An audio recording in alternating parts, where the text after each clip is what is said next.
it's me, Betty Confetti, and today I'm going to be talking about Cynthia G. She first was demonetized, and everyone was talking about it, especially like O'Shea Duke Jackson and channels that pretty much don't really like black women were talking about how she got demonetized, and they were running with it and they were happy.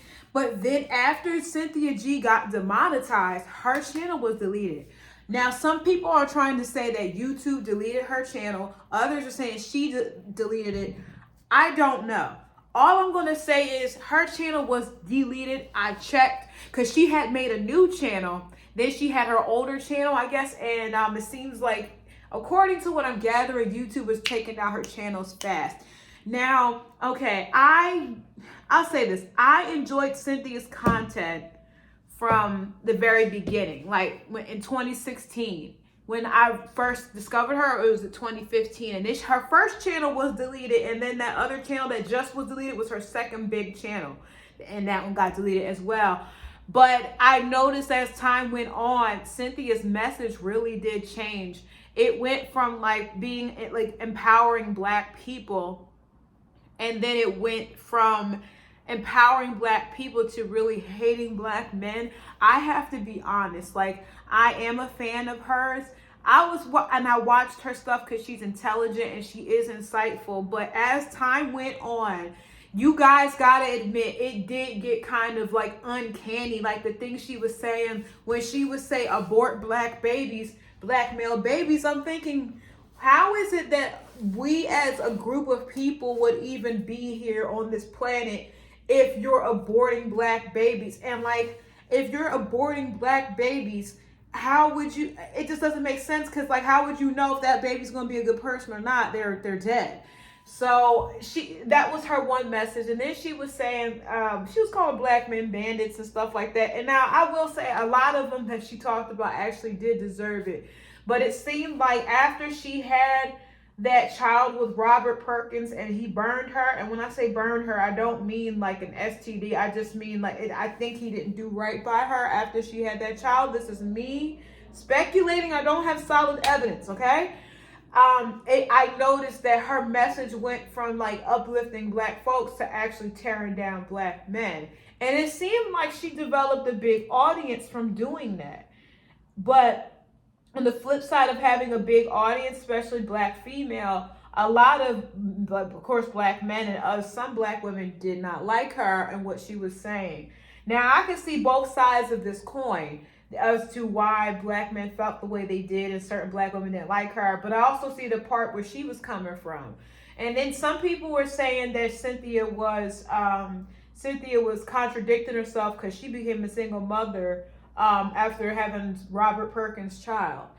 Whatever. The point is, her channel is no longer, and it makes me realize that YouTube really cracks down on certain people. Like if you say something that they don't like people don't like, they crack down on them. Like Fresh and Fit got demonetized. They're sayonara to them. Now Cynthia G got demonetized and deleted, so now she's gone. So I'm wondering, like, is YouTube also getting tired of paying certain people and they just get rid of them? Because that's what it's starting to seem like. If you don't follow the status quo, they may get rid of you. And Cynthia was an intelligent woman. She was eloquent. I did like her stuff, but it did get kind of like negative towards the very end. And I even caught myself not watching her content. One day I realized, dang, it's been like 4 to 5 months, maybe even 7, that I didn't watch her stuff because it was so hateful. It really was. Come on, ladies, we have to admit it got kind of hateful and very negative. Like I don't feel like I left after watching her videos. I didn't feel rejuvenated. I just felt exhausted. And it actually it got me thinking about things, but it was like negative thoughts. It didn't feel positive. Now, granted, if reality isn't always positive, as we all know, but I don't think that every time I watch something, it has to be bad. You know what I mean? Like, we could have some stuff to uplift black women and et cetera, but Yeah, she got demonetized, and I really do believe it was because of the hateful speech. Like, you're talking about genocide. Like, that was what she was essentially saying, like, to commit genocide. Because, seriously, if you abort a black male baby and you keep doing it and it's just females, how would our race even survive? Like, we can't reproduce with females. You have to have males. And then she was just talking about she had a lot of like hate, like a lot of anger towards the end. I noticed, like, when I would watch her video, um at the beginning she would be talking normal, and if you like sped through her video, she would be yelling. Like, she just got so angry towards the end of her YouTube career, and I'm not happy she lost her platform at all. That means she lost income for her and her child, and we all know she has a child. She just doesn't want to talk about the kid, and that's her prerogative. Who am I to, like, say whatever? But the point is, I am not happy to see her lose her job, because what is she going to do? And some people, I remember I watched O'Shea Jackson's video. Or someone else, actually. It was a couple of other people, and they were saying that if she really loved what she does, that she should do it for free. Come on, y'all full of shit. If y'all got demonetized, would y'all really be doing those videos for free? No. Most people on YouTube are not going to be doing it for free, especially because now YouTube is a platform to make money. They're not going to. And they're like, if the message is that important, you do it for free. That is such a bold-faced lie. That's a half-truth. I feel like there's some truth to that, but it's like a half-truth. It's not really 100% true. Like, most people aren't going to be going out of their way doing X, Y, Z just for the fame. Like, maybe some people will, like young people. Some young people might want to go out and spread certain messages just for fame, but you also got to get paid. We're adults and we got bills to pay. Cynthia, I'm hoping that maybe some kind of way she could find another source of income on YouTube, maybe talking about something different. And one guy was roasting Cynthia because on Patreon, no, it was GoFundMe. She had a GoFundMe and they only raised like $1,000, I think, out of 20 or 15,000. I have to go back and check. And Cynthia even said it. There is no money being pro-black. Like, there's no money in, like, being for black people. So I'm pretty sure she knows that she wasn't going to make that much on GoFundMe. Like, she said that. It's actually true. Like, when something happens to someone white, especially a YouTuber or even like a white police officer that gets caught up, I notice everyone goes to GoFundMe to show support.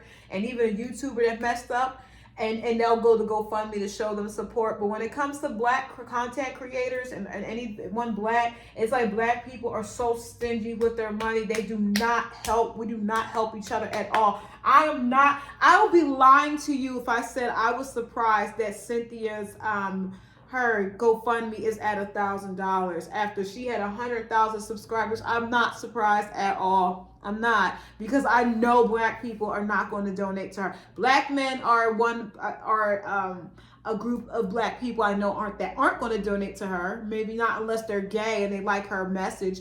And then black women, they're going to have an excuse as to why they can't donate too. Because you know how it is. You know how it is. Black people we don't stick to each other. Like, I remember in 2017 or 2018, it had to been the Advice show. There was something going on YouTube and he couldn't make money, but he still was pushing out content. And I guess that's one person that actually still pushed out content after not making money. So he put out a GoFundMe. He's like, damn, I'm trying to get help and y'all not helping me. And I remember that happened with my friend Conspiracy Dude. I don't know what happened to Conspiracy Dude. If anyone knows what happened to him, tell him that Betty said hi. I have not heard from Conspiracy Dude in 2 years. I have not seen his channel. I've seen like videos floating around YouTube, but I haven't seen him actually doing anything. It's weird. Well, shout out to him. But I remember around that time when that happened to Advice show, and it happened to Conspiracy Dude, and he was trying to help get money to support himself, and he said the same thing, that there's no money pretty much catering towards black people. He's like, I need help, and I'm asking for help, and y'all come up with every excuse as to why you can't help. Now, some people might go in my comment section and say, well, no one's entitled to my money. They're not. But what we're getting at is, Cynthia was right. There is no money in being pro-black. There's not. Because I tell you what, when around that time that stuff happened, like I said to the Vice show and CD Fury or Conspiracy Dude, the white YouTubers was raking it up from their subscribers, and they were getting support fiscally. They were getting fiscal support. So in a nutshell, yeah, she's right. So I don't expect for her GoFundMe to really be popping. I just don't. So I don't know what the future of her channel is. Maybe, like I said, she could talk about something else if the platform allows for her to have any kind of channel. Because you remember with Tommy Sotomayor, when he got demonetized and deleted, he kept making channels and they kept taking them down. But Tommy kind of had that coming, so I don't really feel bad. But yeah, that's all I have to say about Cynthia. Like, I kind of feel like in a way, in a roundabout way, and that was my foot rubbing up against the chair. Sorry, y'all, if y'all heard that weird noise. I feel like she kind of dug her own grave, and I kind of do. I got to be honest. Like, I like Cynthia. I enjoy her content, but it was getting very negative. And I remember she was talking bad about the manosphere and about how they were so negative that people were getting hurt. I mean, couldn't black men get hurt from her message? Yes, they absolutely could. And I enjoy her content, and I'm saying that. And when I say I enjoy her content, I enjoyed her old stuff. Her new stuff started to get kind of redundant, and I just got bored. I'm not going to lie to you. It got boring. I mean, she was funny when she was doing the Who They Really Choose. That was hilarious. But then after that, it became like, wow, you're doing live streams. They're long and they're kind of dull. And you're just yelling. I got to be honest. I really do like Cynthia, but I didn't like that. I don't like the new stuff she started doing and like putting out. She started dishing that out. And it's just like, it kind of felt like it was her projecting. It was kind of like her trauma dumping, but projecting it onto everyone else. And I don't know. What do you ladies think?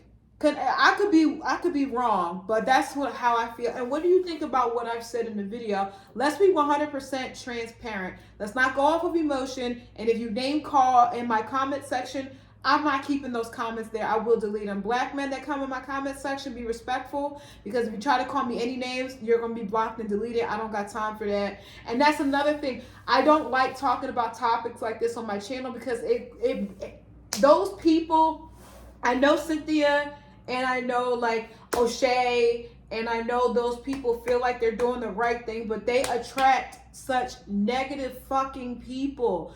And I see their people come into my comments and they're nasty. All they do is name call me, say you look like this, you look like that. They're just nasty people. And this is a part of YouTube that I don't want nothing to do with, but I'm going to make a video about it today. I don't know if I have anything else to add. And I remember Cynthia was dead against interracial dating once upon a time. And then all of a sudden, she started advocating for interracial relationships, I guess, after Robert Perkins made her, pregnant and, left. Whatever the situation was with that. But YouTube seems like it is changing. And I wonder, in a few years, what it's going to be. Because they seem like they're really being very strict about what they allow on this platform. So, there's that. That's my opinion on it. You let me know yours in the comments section below. I'm Betty Confetti. I'm going to be preparing for Halloween. I'm excited! That's happy news I want to talk about. But you let me know what you think in the comment section below. Bye-bye.